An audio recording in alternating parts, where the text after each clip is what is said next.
সৰ্বপ্ৰথমে সৃষ্টিকৰ্তা ঈশ্বৰক কোটি কোটি বাৰ ধন্যবাদ জনাইছোঁ। লগতে আমাৰ মহান গুৰু পিতাই আৰু গুৰুমালৈ সহস্ৰ কোটি প্ৰণিপাত আৰু সেৱা জনাইছোঁ।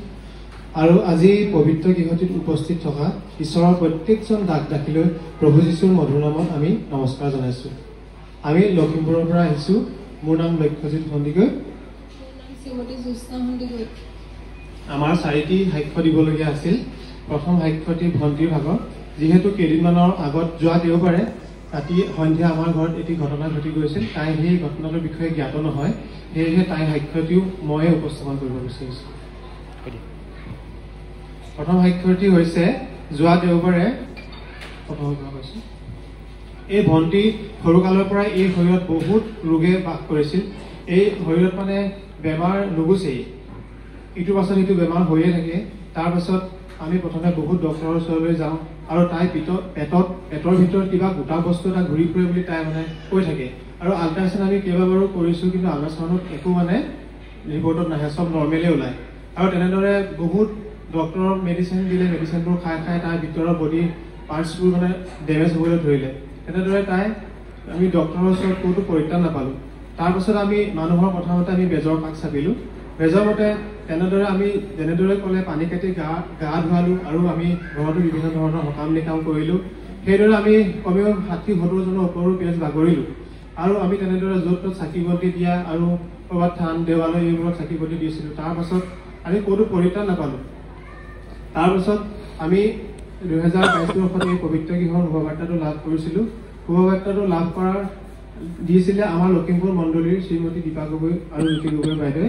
তেওঁলোককো এই ক্ষণতে আমি ধন্যবাদ জনাইছোঁ। আৰু তাৰপাছত আমি 2023 বৰ্ষত এই পবিত্ৰ গৃহলৈ প্ৰথমবাৰ আহিছিলোঁ। এই পবিত্ৰ গৃহলৈ অহাৰ পৰা ঈশ্বৰে আমাক ক্ৰমান্বয়ে আগতকৈ আমাক পৰিত্ৰাণ দি আহিছে আৰু আমাক আশীৰ্বাদ কৰি আহিছে। আৰু ক্ৰমান্বয়ে যেতিয়া আমি বেজৰ কাষ চাপিলোঁ, তেতিয়া আমাৰ ঘৰখনত অসুচী আত্মাটোৱে বেছিকৈ আমনি কৰিবলৈ ধৰিছিলে। যিহেতু এই শৰীৰত এটা অসুচী আত্মা লাগি আছিলে, সেই অসুচী আত্মাটোৱে এই কলেজত পঢ়ি থকা অৱস্থাত, এই সদায় বুলি ক'লেও বেয়া নহয়, ৰাতি ৰাতি শুই থকা অৱস্থাত তাইক মানে হেঁচা মাৰি ধৰিছিলে আৰু তাইক সম্পূৰ্ণ অকৰা কৰি পেলায়। আৰু মা আৰু দেউতাৰ মাজত তাইক শুৱাই লৈছিল যদিও তাইৰ হাতৰ এটা আঙুলিও লৰচৰ কৰিব পৰা নাছিল সেই সময়ত। আৰু যেতিয়া সেই আত্মাটোৱে এৰি দিয়ে, তেতিয়াহে তাই চিঞৰ বাখৰ কৰিছিল আৰু ঘৰখনত সদায় ৰাতি 2টা-2:30 বজাত তেনেদৰে কন্দা কটা হৈছিল আৰু এটা হুলস্থুলীয়া পৰিৱেশৰ সৃষ্টি হৈছিল। আৰু তেনেদৰে পবিত্ৰ গৃহলৈ অহাৰ পৰা সেই ৰাতি হেঁচা মাৰি ধৰা চৈতানটো তাইৰ শৰীৰৰ পৰা আঁতৰি গ'ল। আৰু তাৰপিছত ক্ৰমান্বয়ে ইয়ালৈ আহি থকাৰ পিছত তাই আগতকৈ বহুত পৰিত্ৰাণ পালে। আৰু যোৱা দেওবাৰে তাই সন্ধিয়া বিচনাতে আঁঠু কাঢ়ি ক্ৰন্দনেৰে ঈশ্বৰক প্ৰাৰ্থনা কৰি আছিল। সেই সময়ত মই কাষৰ ৰুমটোৰ পৰাই শুনি আছিলোঁ।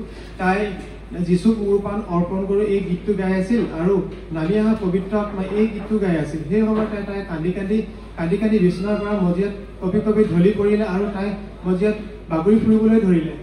আৰু সেই সময়তে আজি প্ৰভু আহিল বুলি সেই অসুচী আত্মাটোৱে চাটি ফুটি কৰি চিঞৰ-বাখৰ কৰিবলৈ ধৰিলে।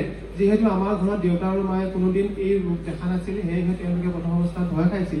তেতিয়া মই কৈছিলোঁ, তোমালোকে ভয় নকৰিবা, আজি ঈশ্বৰে আমাক আশীৰ্বাদ কৰিছে। আৰু এনেদৰে আমি মা দেউতা আৰু মই আমি তিনিওটা আঁঠু কাঢ়ি প্ৰভু যীশুৰ ইহেৰ পুঁজিৰ প্ৰাৰ্থনাটো আমি সকলোৱে গালোঁ। আৰু সেই সময়তে অসুচী চৈতানটোৱে বেৰৰ ফালে প্ৰভুক দৰ্শন পাইছিল আৰু বেৰখনৰ আনটো ফালে আমাৰ গুৰুজন আৰু গুৰুমাৰ এখন ডাঙৰ ফটো আছিল। সেই ফটোখনৰ ফালে চাই চৈতানটোৱে বহুত ভয় কৰি কৈছিল, আজি পিতাইও আহিলে আৰু আমাৰ ঘৰলৈ প্ৰভুও আহিলে আৰু মই এইখন ঘৰত কেতিয়াও থাকিব নোৱাৰোঁ, মই এইখন ঘৰৰ পৰা ওলাই যামেই, সেনেকৈ কৈছিলে। তাৰ পাছত আমাৰ মণ্ডলীৰ দীপা গগৈ বাইদেউ আৰু জ্যোতি গগৈ বাইদেউ আহি আমাৰ ঘৰখনত উপস্থিত হ'ল। আৰু সেই অসুচী চৈতানটোৱে কেতিয়াও তেওঁলোক আমাৰ ঘৰলৈ অহাটো বিচৰা নাছিল। আৰু তেওঁলোকে আহি যেতিয়া এই শৰীৰত পানী ছটিয়াই দিলে, সেই চৈতানটোৱে ঘৰৰ ভিতৰৰ পৰা চুচৰি গৈ বাহিৰ পালেগৈ। দুৱাৰমুখৰ পৰা গৈ চোতাল পাই তেনেদৰে গৈ পদূলি মুখেদি আৰু 3 ঘৰমান মানুহৰ পদূলি মুখলৈকে চুচৰি গৈ তেনেদৰে আমাৰ আগৰ যোনখন ককাৰ বাৰীৰ সীমা আছিল, সেই সীমাত গৈ পৰি দিলেগৈ। আৰু আমাৰ সেই সময়ছোৱাত ওচৰ চুবুৰীয়া মানুহবোৰ ওলাই আহিল আৰু ঈশ্বৰক নজনা সকলোৱে আমি একেলগে ঈশ্বৰৰ ওচৰত প্ৰাৰ্থনা কৰিলোঁ। আৰু তেনেদৰে ৰাতি 12:30 বজাত এই সুস্থ হ'ল আৰু আমি এই ঘৰলৈ লৈ আহিলোঁ। আৰু যিদৰে আমাৰ ঘৰখনৰ অসুচী চৈতানটো নাথাকোঁ বুলি ওলাই গৈছিল, সেইদৰে সেই যেন চৈতানটো আমাৰ দৃঢ় বিশ্বাস, ঈশ্বৰে সেই চৈতানটোক নৰকত পেলাই দিলে আৰু আমাক গুৰুজনাই আশীৰ্বাদ কৰিলে। ঈশ্বৰে আমাক গুৰুজনাৰ যোগেদি আশীৰ্বাদ কৰিলে। আৰু আৰু যেন কেতিয়াও এই জীৱনলৈ আমাৰ ঘৰখনলৈ আৰু আমাৰ পৰিয়ালটোলৈ যেন কেতিয়াও এই অসুধি চৈতানটো উভতি আহিব নোৱাৰে তাৰ বাবে আমি হৃদয়েৰে প্ৰভু যীশুৰ চৰণত প্ৰাৰ্থনা কৰিছো আৰু মহান গুৰুপিতাৰ চৰণত প্ৰাৰ্থনা কৰিছো আৰু সকলো দাগ দাকীৰ পৰা আশীৰ্বাদ বিচাৰিছো আৰু মোৰ দ্বিতীয়টি সাক্ষৰ হৈছে মই 2022 বৰ্ষত এই পবিত্ৰ গৃহৰ শুভবাৰ্তা লাভ কৰাৰ আগৰে পৰা মোৰ শৰীৰৰ আচলত এটি ভেৰিকোচিল নামৰ এটি ডাঙৰ অসুখ হৈছিল যিটো অসুখৰ বাবে মই মোৰ ভৱিষ্যতৰ কথা ভাবি মই বহুত ডিপ্ৰেছনত ভুগিছিলো আৰু মই বহুত কষ্ট পাই আছিলো মই 2-3 মিনিটতকৈ বেছি সময় থিয় হৈ থাকিব পৰা নাছিলো আৰু মই চকীত বহিও শান্তি পোৱা নাছিলো মই একো কাম বন কৰিব পৰা নাছিলো আৰু মই কেৱল বিছনাতে পৰি লৈ ভৰিকেইখন ওপৰলৈ উভতাই এনেকৈ থিয় কৰি তেনেকৈ থাকিলেহে অলপ বিষটো আৰাম পাইছিলো আৰু সেই সময়ত মই বহুত ডক্টৰৰ চিকিৎসা কৰিলো কোনো ভাল নাপালো প্ৰথম মই 2023 বৰ্ষত এই পবিত্ৰ গৃহলৈ অহা দিনা আমাৰ পুৰণা পবিত্ৰ গৃহটি ঈশ্বৰৰ প্ৰত্যেক দাগ দাকীসকলে গৃহটিৰ উপভাগত বনবোৰ চাফা কৰি আছিল আৰু সেইদিনাই মই এই পবিত্ৰ গৃহলৈ প্ৰথম আহিছিলো আৰু সেইদিনা মই ঈশ্বৰৰ কৃপাত মই সেই 2-3 ঘণ্টামান সময় মই সেই দাগ দাকীসকলৰ লগত থিয় হৈ কাম কৰিব পৰা হলো আৰু সেইদৰে মোক ঈশ্বৰে আশীৰ্বাদ কৰিলে তেনেদৰে মই আজি এই পবিত্ৰ গৃহত আহি ঈশ্বৰৰ আশীৰ্বাদ পাই মই আজি সম্পূৰ্ণৰূপে সুস্থ হলো আৰু মই এতিয়া মই সকলো কাম বন কৰিব পৰা হলো আৰু মটৰচাইকেল চলাই মই ঘূৰি ফুৰিব পৰা হলো তাৰ বাবে মই প্ৰভু যীশুৰ চৰণত কোটি কোটিবাৰ ধন্যবাদ দিছো আৰু গুৰুজনাক কোটি কোটিবাৰ ধন্যবাদ দিছো আৰু মোৰ তৃতীয়টি সাক্ষৰ হৈছে মই সপোনত প্ৰায়ে আমাৰ গুৰু পিতাইক মাজে মাজে দৰ্শন পাওঁ যোৱা বছৰ এনেকুৱা দিনতে এদিন পিতাই আমাৰ ঘৰলৈ গৈছিল এখন বগা ধুতি আৰু এটা বগা গেঞ্জি পিন্ধি তেওঁ আমাৰ ঘৰলৈ গৈছিল সেই সময়তে মই এখন বেঞ্চত জুলুকা মাৰি মন মাৰি বহি আছিলো যেতিয়া মোৰ সন্মুখত মই গুৰুজনাক দেখা পালো তেতিয়া মই গুৰুজনাৰ পেটটোতে বুকুতে হাগতি ধৰি মই তেওঁৰ বুকুত মূৰটো থৈ শুকাই কান্দিলো আৰু তেতিয়া গুৰুজনাই মোৰ মূৰত হাত ফুৰাই ফুৰাই কৈছিল বোপায়েও তই চিন্তা নকৰিবি দেই তোৰ সকলো পাপ অপৰাধ ক্ষমা কৰা হ'ল সেনেদৰে কৈছিল